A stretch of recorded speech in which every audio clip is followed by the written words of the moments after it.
Hey, what is up? Welcome to this episode of the Entrepreneur to Entrepreneur podcast. As always, I'm your host, Brian Lofermento, and I'll tell you what, last month we kicked this show off with an awesome episode with Shannon Kirkendall where we talked about LinkedIn, and so many of you freaking loved it, and you saw the benefits of growing your business by leveraging LinkedIn as a prospecting tool. So we went out and we found someone who is freaking incredible at setting up meetings and turning meetings into sales, helping you do that in your own business. So I'm going to tell you about today's guest. His name is Jon Osting. He is the founder of Startup Sales Shop. His mission is to help small businesses and startups in the B2B space scale by enhancing their presence on LinkedIn at an affordable rate. You're going to hear so much knowledge from him here today. And that's a key part, is that this is accessible to so many small businesses and entrepreneurs. With the help of buying intent data, automation tools, and AI, Jon is able to help founders and small business owners increase their number of meetings booked with prospects by 300% week over week. This is a guy who his working career shows how much he loves business development, how much he loves getting in front of his ideal prospects. He's helped businesses get into Costco, get in front of millions of customers. I'm not going to tell you about that because you know what I'd rather do is dive straight into my interview today with Jon Osting.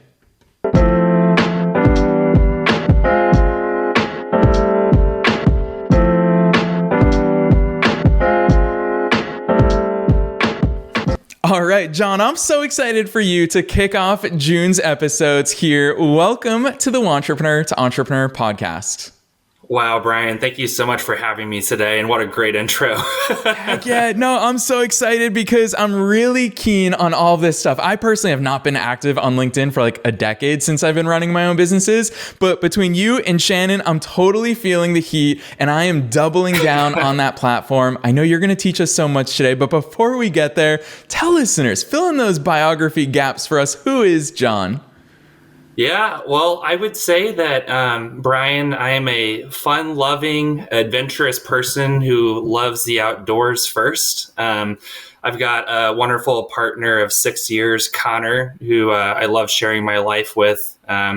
We actually, and as we were talking before this recording, picked up our lives recently in the Windy City, Midwest Chicago, and moved to the warm weather in San Diego. So we're starting a new chapter of our lives. And really excited to see, what the future holds for us.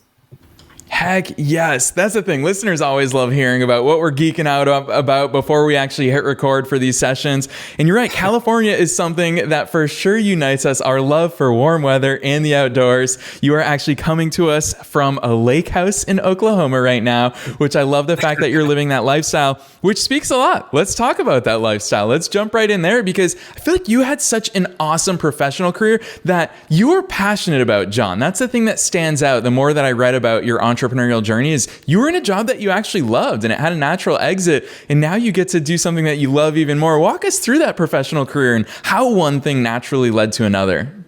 Yeah, I'm so happy to. So my career started in 2015 after graduating from IU Bloomington. Loved my entire educational journey there. I majored in communications, specifically journalism, with minors in marketing at the Kelley School of Business, as well as psychology. So pretty decently rounded education, and had got my first job in Chicago at a reputable large advertising firm or media planning agency. And after about a year there, I actually found out that, while I learned so much and loved the people there, it wasn't really like the passion wasn't there. So I had to kind of find the passion. So with the first job that I had, I brushed shoulders with so many great influential people. I was in board meetings with, so many decision makers, leaders, thought leaders in their space, and seeing these ad campaigns come together was just like a jaw dropper. I'm like, oh my gosh, like I'm walking the halls of some of like the greatest, most influential people that have come up with, you're thinking like Keebler Elves, Tony the Tiger, Frosted Flakes. It's like, this is an incredible place to start.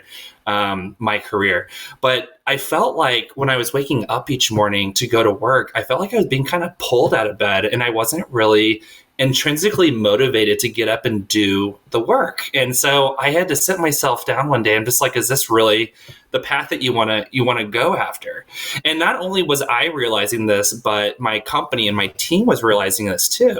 They're like, Jon, you've worked here for like 10 months, and we realized that like it's almost like this company has ripped your soul out. So I'm like, I'm getting that feeling too, and I don't know why, because I'm working my butt off every day, and I'm trying to make deadlines, and it's just, I feel like it's kind of soul sucking. So I'm like, maybe this just isn't the fit for me. And to be a little bit transparent and vulnerable with your audience here, I was actually put on a PIP plan. And for those who don't know what that is, it stands for Performance Improvement Program. And a lot of people, more than you would actually think, go through this to try and figure out if they're meeting their deadlines, they're performing up to par with their job description, that kind of thing. And so while I had beat that program, I lasted like another 2.5, 3 months before, I sat down with my managers in HR, and they're just like, we just don't see it. We don't see that, maybe you're not driven to kind of perform here. And so we're just going to have to cut ties right here. So I was actually, fired from my first job, and it was scary because I had studied that. I'm like, this is what I went to school for writing, for advertising, for trying to read psychographic data, demographic, geographic data to enhance campaigns for clients. I'm like, this is why I came here to do this, and being kind of thrown out unexpectedly. It was super scary because you're like, what, 20, 23 years old, right out of college, moving to a big new city. And this is what you thought you were supposed to be here to do. And I guess it's not. So you're like, what direction do I go in? And so I really took time for myself. It was really important. I got the advice from HR. They're like, don't, pull the trigger on something right away. You need to think about this. So I took a couple months off, took the severance, was living off that for a while. And I was just kind of doing some soul searching. And I was doing some job searches and came across an amazing startup in Chicago. And I never thought I would go the startup route. And like the rest is really history, because that's kind of what got me interested in the startup solopreneur entrepreneurial journey, was working with them for 5.5 years. And I started as a PR manager and worked my way up to senior business development manager. And as you kind of hit on in the little biography spiel I had sent you, I did work with, large retailers, distributors, dealers, both domestic and international, to help get the product we were working on into stores like Costco, you had mentioned. We were working with Target. We were working with Sam's Club. Also took a few good trips to QVC's headquarters, took some stats down in the green room while we aired our segments for TV shopping. So I got a lot of great and exciting experiences there. I think one of the more fun experiences too, I exercised my PR muscles a little bit, even working business development for that company and the latter part of my career there. And we flew out to Good Morning America to be featured in New York City with Strahan and Sarah, where they were demoing our product live on air, and we were sitting right there in the front row. So, I mean, it was just so cool. I'm like, Jon, this is like, you're living once in a lifetime, like experiences. Like, people don't just graduate college and do this. Like, you've got to do something with this when this chapter's over. So what had happened after that first startup experience, and I got 5.5, 6 years under my belt, is we had actually gotten acquired by private equity, swooped in during the pandemic, because it was a fitness product is what we were selling. And the fitness industry just skyrocketed, during that time, because people couldn't go to the gym. Gyms were closed. You had older folks that were buying our product because they were too afraid to go outside. They didn't want to contract COVID. So sales went through the roof, couldn't meet demand. Private equity swooped in, bought us. The original members, I was one of 5 or 6 original members. We made our exit, and got some earnings from that. We were able to exercise our options. So now I'm like, okay, Jon, now the world's your oyster. What do you really want to do? Because you love startups. maybe corporate's not the best fit for you. I've always been super independent. And I don't like being told what to do. So there's a little bit of pride that comes with that, but I also know when to lay down my guard. And I'm like, you gotta listen to other people sometimes too, and like that's how you grow. So it's really a balancing act. So I took a few months off after the exit, and stashed the funds away somewhere safe, and traveled the U.S. visiting friends who I had not seen in like a long time. So didn't have to worry about work, just kind of living off the equity, the acquisition funds. And then I started working for another startup, an international startup. Did that for a few months, was working with business development, wrote out an entire plan for them to grow in the U.S., break into the U.S. market. And then shortly after I worked with them is when I just kind of was like, I think it's time to jump. And, I'm not talking jump off a cliff. I'm talking like you gotta really follow your heart here. And I think it's telling you that you need to use those funds that you've earned with all your hard work at the first startup and build this company. And you've got to start somewhere. Right. And I was thinking that, I feel like I always had this dream of owning my own company or having my own business, but it was like way down the line. Like maybe when I was like 40 or 50, I didn't think it was going to come this soon. And that's when you have to be open to life, to just be like, if it's ready to be birthed now, you just gotta, you just gotta go with it, go with the punches. Heck yeah. So much I love about that overview of your professional career, Jon. I'm going to talk about why in just a second, but I love that you use the example of jumping, because it's one of my favorite phrases about us entrepreneurs is that we will jump off a cliff and build the parachute on the way down. And it's exactly what we're doing. And the reason why I love your professional overview is because what I always tell people is that when you're going through it, when you're in it, you can't tell how the heck these pieces fit together. And so when we hear these stories on podcast episodes and YouTube videos and books, it's easy to put the pieces together in the rearview mirror. And so hearing your journey up to this point, I'm like, well, naturally you do what you do now, which I'm so excited to dive into. But it's along the way you picked up why business development is so important, why being able to connect with your ideal customers is so important, which leads naturally to your work today with Startup Sales Shop, which we're going to talk about a lot today. But I'm excited because so much of your business is, I always love businesses that are simple and easy to digest. And so for you, when I first came across your business, Startup Sales Shop, the headline, I'm going to read it to listeners, startupsalesshop.com, which we'll talk about at the end. But your headline literally says these two sentences: I book the meeting, you close the deal. And Jon, you love people, and I love seeing the fire in your eyes, and obviously you have that inside of you,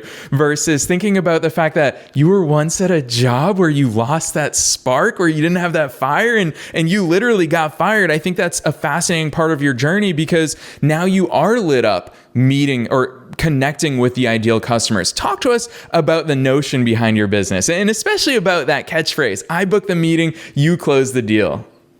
Absolutely. So working with my business development team at the previous two startups, a lot of it was generating new leads. And I was kind of testing all these different, methods of how to do outreach the most efficient way.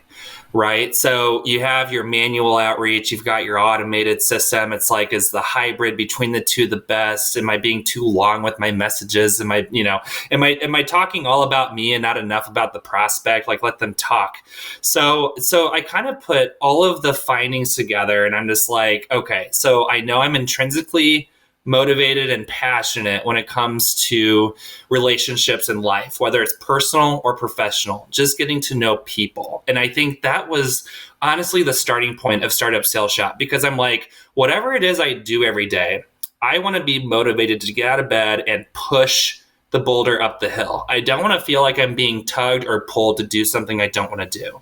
And I actually, before I started the business, I hired an executive coach, which I actually really highly recommend for anyone who feels maybe lost, or they just need kind of some foundation to start with when it comes to growing their business. Because what my coach really helped me do was realize you're working from certain energy every day. And if it's always coming from your mind, you're bound to get lost. Like, it's all egotistical, right? You really want to start working from the heart. Like, you really really have to make sure that you're centered every day. And when you wake up, that it's your heart kind of guiding you through the process.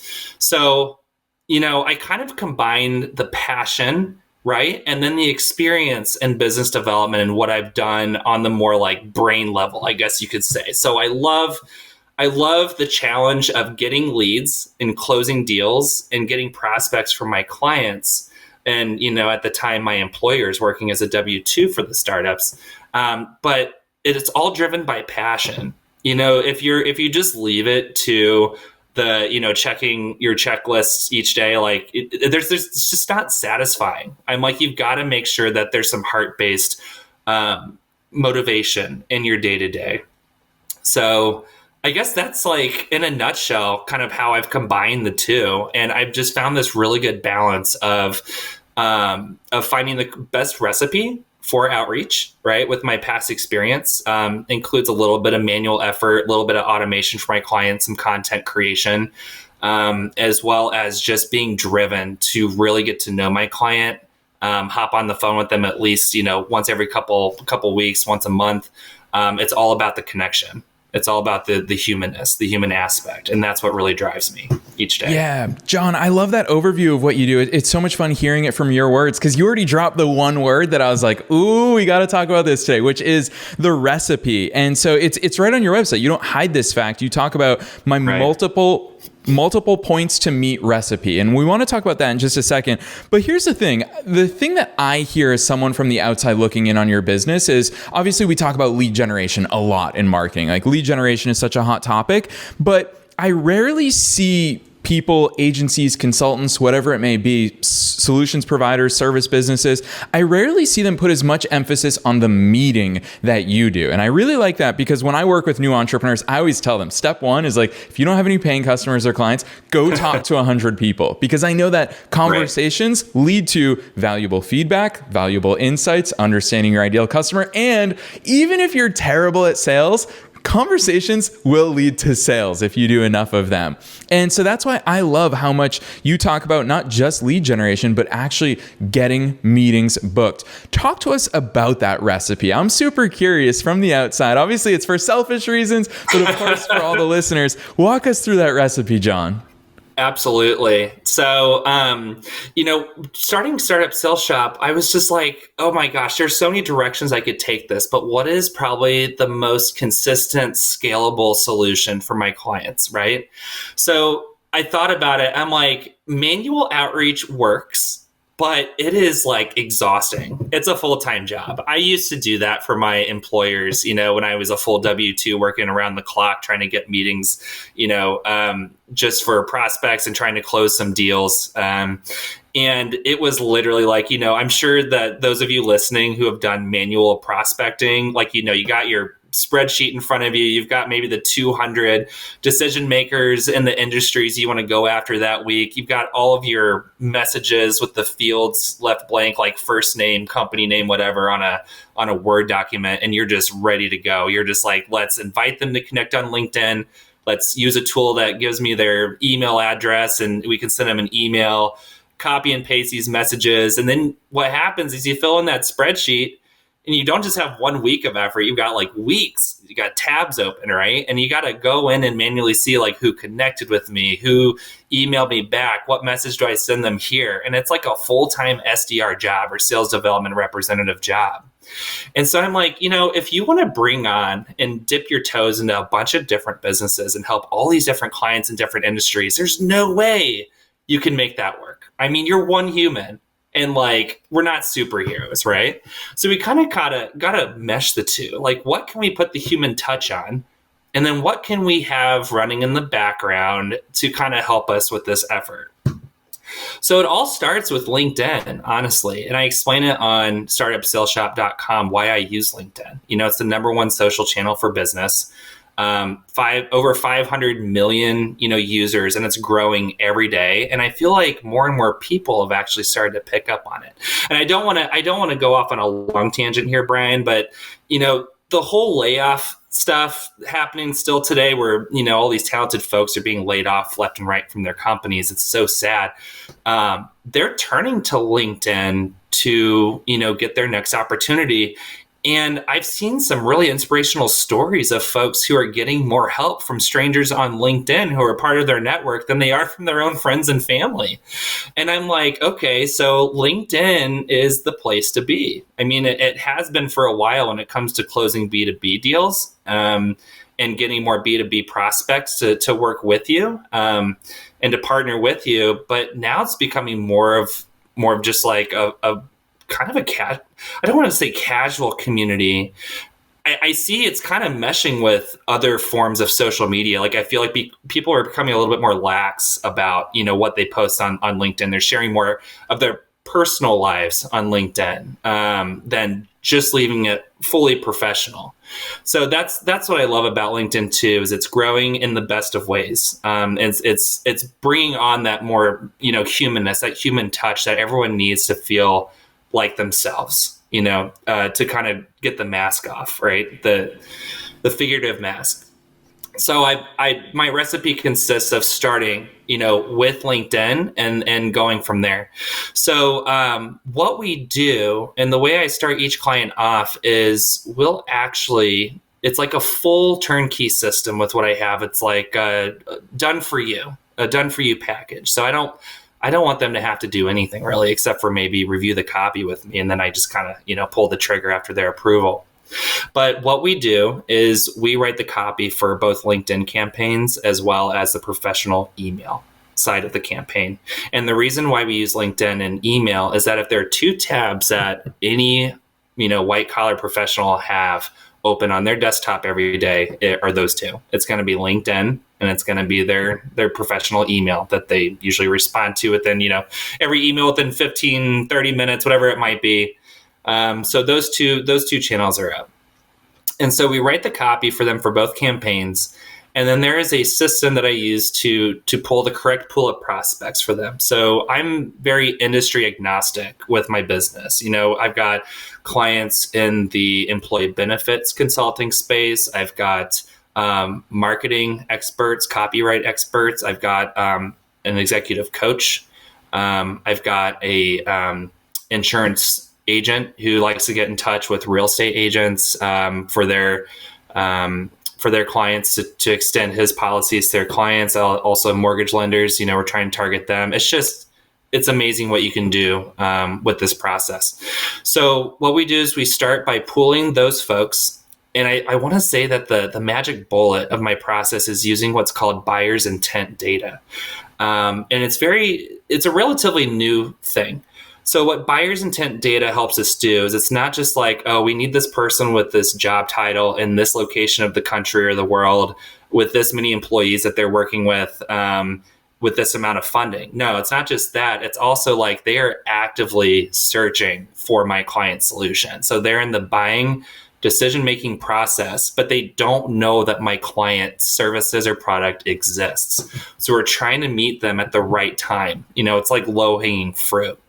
And then what we do is we combine, the copy that we wrote, the list that we pulled with that high buyer's intent data, and we set them up in the software that I use that helps us reach those folks on a cadence through LinkedIn. And once a connection is made through the campaign for my clients, they'll also start to receive messaging about my client's services or product on their professional email. So the system that I have developed with my team has a way of enriching the contact data. So with a lot of other methods out there, it'll email the prospect as well as connect with them on LinkedIn, but it's usually going to their personal email address that they signed up to LinkedIn with.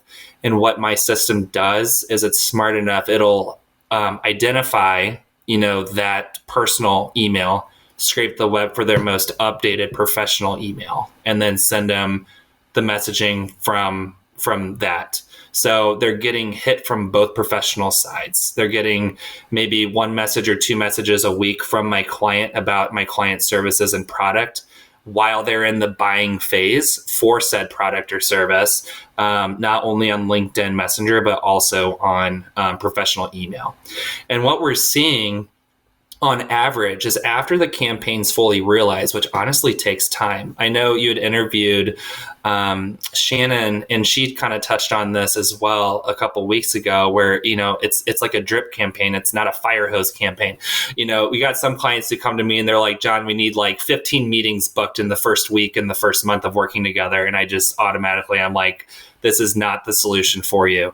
And, you seem like great people. Would love to take your money, but it's just, we're getting off on the wrong foot here. And I just don't think it's gonna work. So I need clients that are patient, that have the funds, that are willing to wait those 3 or 4 months for the campaign to fully realize. And then that's when we start to see the meetings come in, and the meetings are booked. And we're seeing on average 2 to 3 meetings, booked per week, or 12 per month. And I've got a campaign running that's getting 3 to 4 meetings, per week as well. And that's all just happening in the background. Yeah. So that's a little sweet overview of kind of how the process works. Yeah, I love that overview, because obviously I think that right now in real time, Jon, I think you're exposing a lot of entrepreneur to entrepreneur listeners who are thinking, wait, you're doing this. You are so consistently dripping out. And I love the fact that you even linguistically pointed out why we choose the word drip. You're right. It's not a fire hose campaign. And so I think you're exposing a lot of them by revealing how few people the average business owner is getting in front of. And when you talk about the word outreach, I think that's what's going to trigger entrepreneurs to be like, yeah, I'm not really doing outreach. And to use the example of the more conversations that you have, the more sales you're going to get. Well, the more people that you initially message, the more meetings you're going to have. So it's really that trickle down effect from what happens is the initial outreach. When entrepreneurs tell me that they're struggling to get sales, the first question I always ask them is, well, how many people did you talk to this month? And basically the bigger question that you're asking is, how many people did you even get in contact? Because that's the real leading indicator that suggests, here's how many meetings you're even going to book from that. But Jon, I know as we're exposing people that they're going to be like, well, Jon, you're talking about just messaging total strangers on LinkedIn and popping up in their email inboxes. What the heck am I even going to say? Why would they pay attention to a stranger? Walk us through that big fear that I'm sure so many people have. Well, I mean, that's a great question, Brian. And you definitely, and I know Shannon touched on this too, you don't want to spam people. But if you have an intent, okay, to go after folks who based on the data that we pull, are in the market actively searching for the client, product, or solution, why wouldn't you respond? We get a list of, and there are not too many people we start each campaign with. Like, I've got a client who does employee benefits out of Michigan. And so we pulled just a pool of people in Michigan, Ohio, Illinois, just that surrounding Lake Michigan area. And we just honed in on the correct, job title, business size, annual revenue generated, but then put in that filter of, we only want folks who are actively searching for X, Y, and Z intent topics, which could be like, employee benefits management software, HR payroll services, whatever it might be.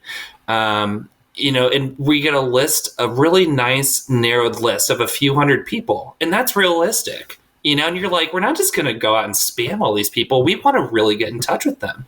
So we put that human touch on the messages, and we leave some space for them to breathe. We're not just like shoving down their throat all this information about what my client does, but it's just like, hey, my software pinged me that you might be in the market for what it is we do. And if there's any kind of potential to collaborate or partner up, like, I would love a phone call, like, get back with me. And, everyone's busy. So the point of the automation is that you don't just give up after one message. It takes 5 to 6 messages for someone to get back to you on average, right? So, and that's what we see with our campaigns. And, I've gotten so many, everyone gets the nasty messages back going like, stop messaging me. I never signed up for this, but you also get these people that come back saying, thank you so much for finding me. Like, yeah, I'd love to get on a call. What your client's doing sounds really fascinating. This might be a perfect fit. Let's have a discovery call. And that's why we do what we do. Yeah, and I think so much about the way that you even answered that revealed a lot about your approach and your strategy with this, is that you made it very clear you're not trying to sell to these people when you're landing in their inboxes. And I think that's part of the fear for people, is we know how hard it is to get a sale in the first place, but to put the onus on yourself to think you're going to sell from a totally cold message is not going to happen. And John, right when you answered it, you said, hey, this is the solution. It seems like it's a solution that matches your needs right now. Like, if so, let's talk about it. That's really, again, it's funny because it's what stands out so much about your approach to business is how much you just enjoy connecting good people with meetings. And that's how you view your role. And that is truly the key to success. One thing that really stands out to me in that answer, and it's also on your website as I was doing my research about your business, is that notion of you don't need a giant list. So, John, I fell into the trap in my 20s where I believed every direct marketer and internet marketer that was saying you need to grow 100,000 person email list and then you can email them anytime you have a new product or service. And I quickly realized how freaking hard it is to build a 100,000 person email list. But to me, what's really sexy about this approach and what's really appealing about targeted outreach is it's exactly that, is you're saying, who are the people that need me? How do I get in front of those people? Talk about that balancing of the volume. And especially when answering this, I'd love to think about the entrepreneur to entrepreneur audience, which so many of them are service-based businesses. So many of them have agencies. Maybe they're coaches. Maybe they have online courses and they're thinking, wait, there's a direct line to my ideal customers rather than just throwing a carrot of a lead magnet out there and hoping they sign up for my email list. So hopefully one day I can pitch to them. Talk to us about that different approach. Absolutely. And, Brian, I'm so glad you brought this up because I was going into Startup Sales Shop, building my strategy and the packages I was offering, prospective clients, like how am I going to serve them the best? And I think it's still on my website actually, but I have one of my services as mass email outreach. I got to take that down because I never thought that would be a beneficial route to take. Just pulling a bunch of random people, putting them in an email list and just firing off to see what sticks or who gets back. It's that is a terrible strategy.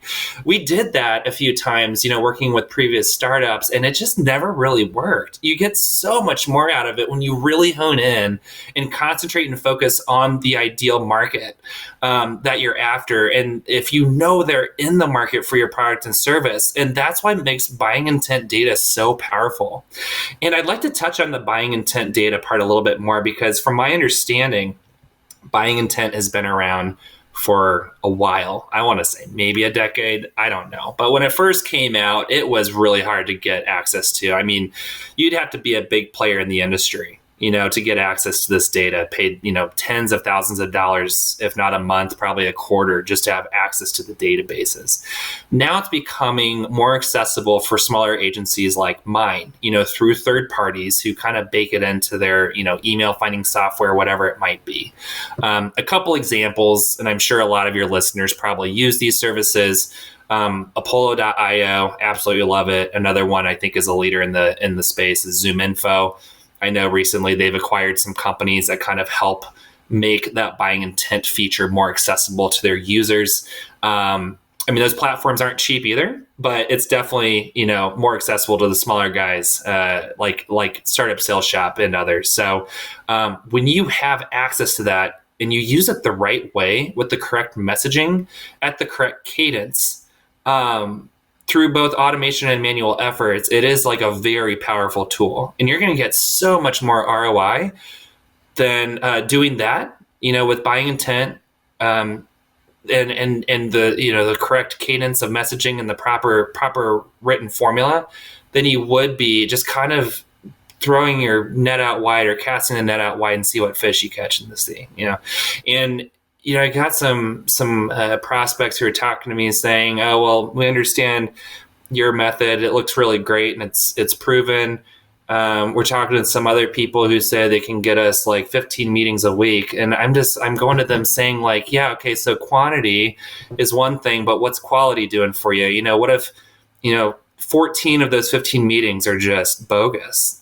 And I'm you want to really focus on the quality of the meetings you're having, and not so much how much you're getting through the door, because it ends up being a waste of your time if they're not qualified qualified leads. So when you use this method, your chances of having a qualified conversation go way up because you have the data to support it. Yeah, I love that overview about that buyer intent data. And Jon, it's actually funny. Now I'm thinking about, listeners know that we always get a chance to chat before we hit the record button. And for you and I, we were talking about episode 574 with Shannon Kirkendall. Obviously, both of you are very big believers. I know listeners love that episode. They're going to love this episode. And it seems it's easy to lump the two of you in together in these two sessions in together by thinking it's about LinkedIn. But to me, the overarching message that I keep getting is about first outreach efforts, and then secondly, booking those meetings with the right people. And so it's funny, we both probably thought we'd talk about LinkedIn more here today, but I think we're really putting into focus the outreach component of it. Whatever your business is, you need outreach. And I'm willing to bet, and Jon has seen this a heck of a lot more than I have, that most solopreneurs aren't doing the outreach, which leads me into, as we're getting towards the end of this session, Jon, last week we had Lisa Praber on the show in episode 591, and she talked about external sales teams, where a lot of solopreneurs and smaller businesses don't realize you can have people who are selling for you. And I think it's fascinating. I'm going to, and obviously we don't pitch very hardcore here on this show, but I think what's helpful is for listeners to realize that you're hearing all these things from Jon, and you hear from different experts every week here on this podcast, but there are solutions that do it for you. Not all of this is about just educating and being like, gosh, another thing on my to-do list. Jon, talk to us about what the actual mechanics and the step-by-step looks like when you're working with people, because you're actually handling outreach for clients, not just saying you should be doing this. You are doing it. Talk to us about what that looks like for solopreneurs and smaller teams.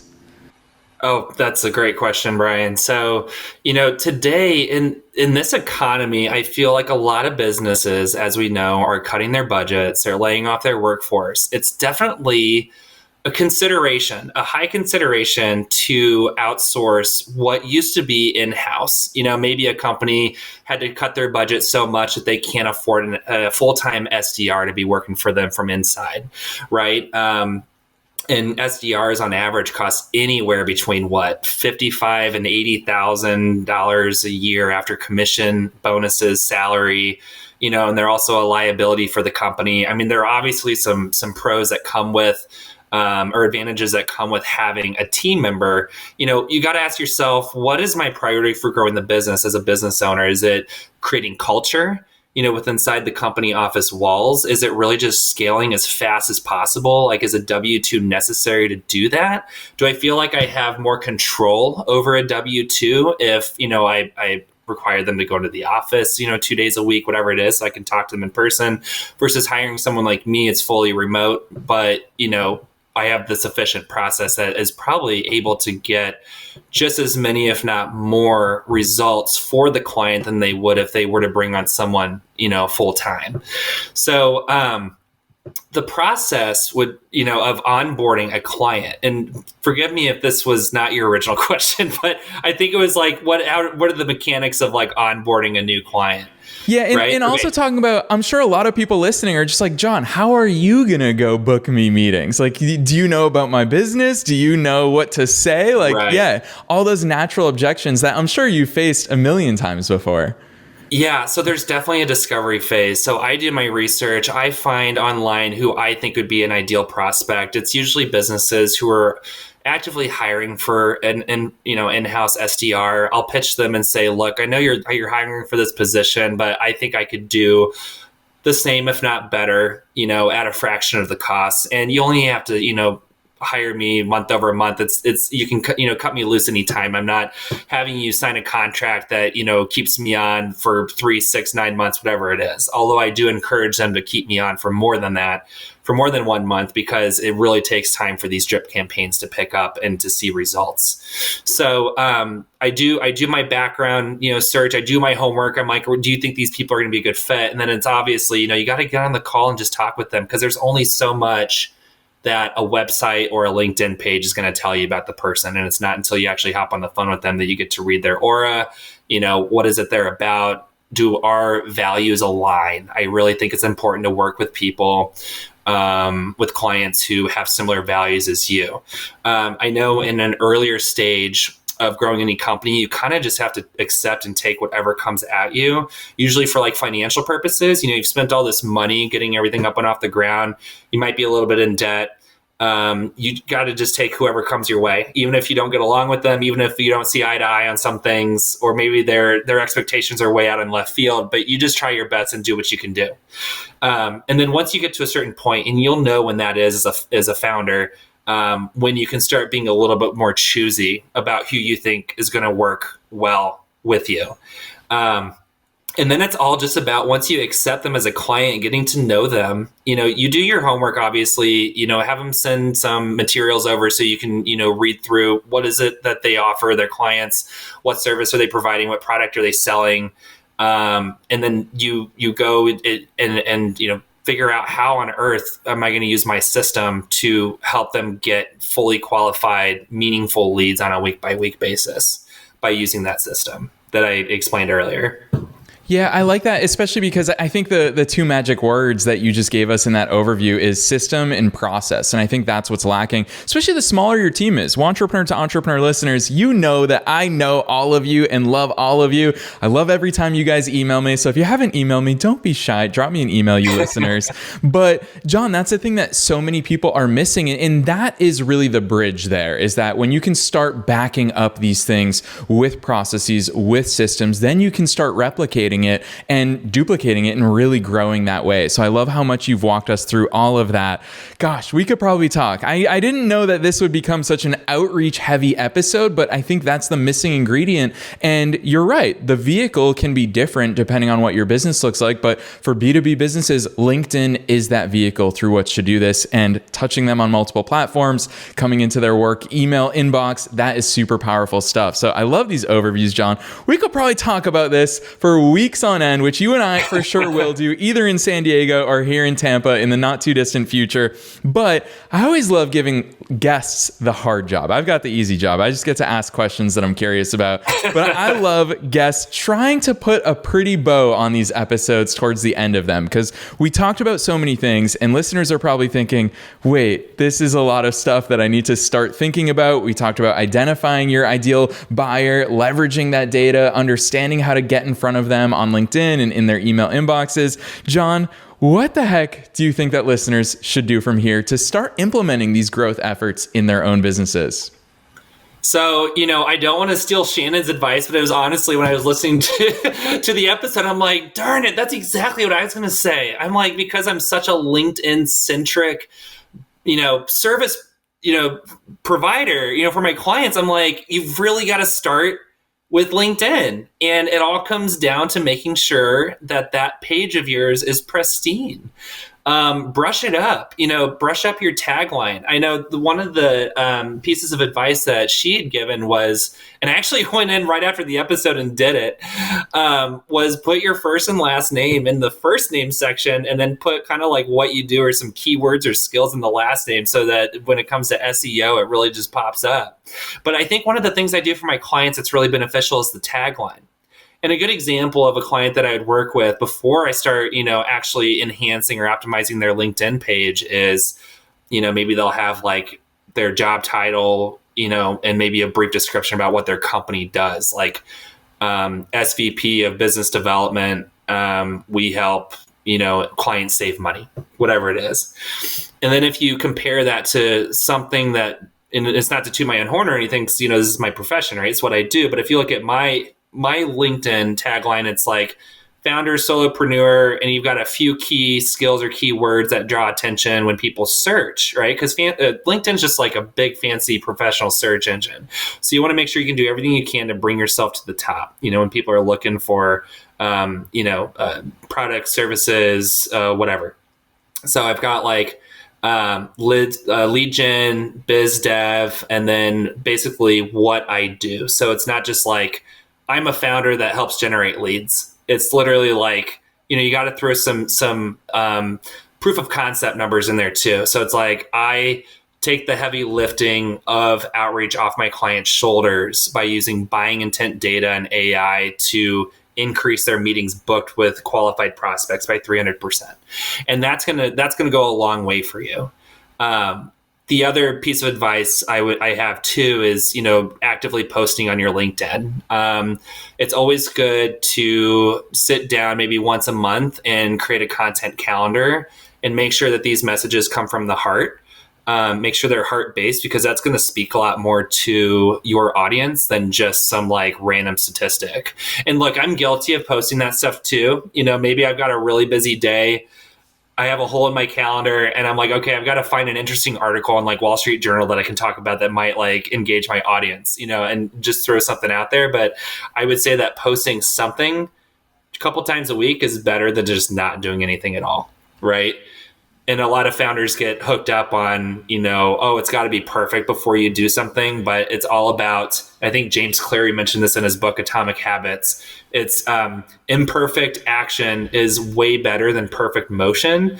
And that took me a while to kind of get over that hurdle, because I'm like, oh my God, my website's got to be perfect. My PowerPoint has to be perfect before I send it, or even like try and get someone on the call to take me as a business. But that's not true. Just pull the trigger, see what happens. Everyone makes mistakes. It doesn't have to be perfect, when you first go after. Heck yeah. That, honestly, Jon, I knew that I gave you a difficult task, especially because Shannon rocked it at the beginning of last month. You were our first episode here in June, but yeah, you managed to find a way. And you know what, Jon, your unfair advantage in life is that you are incredible with words and positioning. And I don't know if you understand how valuable that is in your marketing arsenal, because that tagline that you just showed us, I was like, dang, that is probably a top 1% tagline, especially you included numbers. You talked about who you serve. You talked about the mechanisms through which you do it. And listeners, go back and listen to Jon's answer there, and obviously add him on LinkedIn to see what he's doing in real life, because I'm also going to add to it. It's your tagline on your website that really hooked me in at startupsalesshop.com. I booked the meeting, you closed the deal. Like, it is so clear what it is that you do. So I absolutely love that. Jon, you have taken so many complex stuff and you've made it so simple, which I know is part of your MO. You wrote it right on your website under my approach. What I do is not rocket science. And you've absolutely delivered here today. I know that listeners are going to take so much of this to heart. So they're also going to be itching to see all the stuff that you're doing in your business. So take the stage, Jon. Tell us where the heck listeners should go to learn more about you and your business. Obviously, pimp that LinkedIn, because everyone needs to check out what you're doing. Amazing. Thanks, Brian. Yeah, you guys can reach out to me through my website, startupsalesshop.com. There is an About Me page. I'd love for you to kind of like brush through that, kind of get to know more about me before reaching out. And then there's like a meeting booking page. You can go. It's connected to my Calendly. If you guys don't want to do that, you can reach out directly to me at john@startupsalesshop.com. We'd love to hear from anybody, even if it's just for a chat. Heck yes. I love the generosity. I always love when guests are that approachable with listeners. So listeners, don't be shy. I'm also just going to say something about startupsalesshop.com is definitely go check it out if this really resonated with you today about these outreach efforts, because Jon actually has a page on his website. It's called The Process. It's one of my favorite pages on his website at startupsalesshop.com, where he walks through in a visual display. I think I love it because I'm for sure a visual person, and you can see visually what the flow looks like and how these multiple touch points that Jon embeds in his system and in his approach, how they all work from a customer facing side. So really good stuff there. Of course, find Jon on LinkedIn. And as you all know, we are linking to Jon's business website and all these great things that we talked about here today. Wherever it is that you're tuning into the show, look down below this episode. Otherwise, Jon, thank you so much for coming on to the Wantrepreneur to Entrepreneur podcast. Thank you so much, Brian, for having me. It's been great.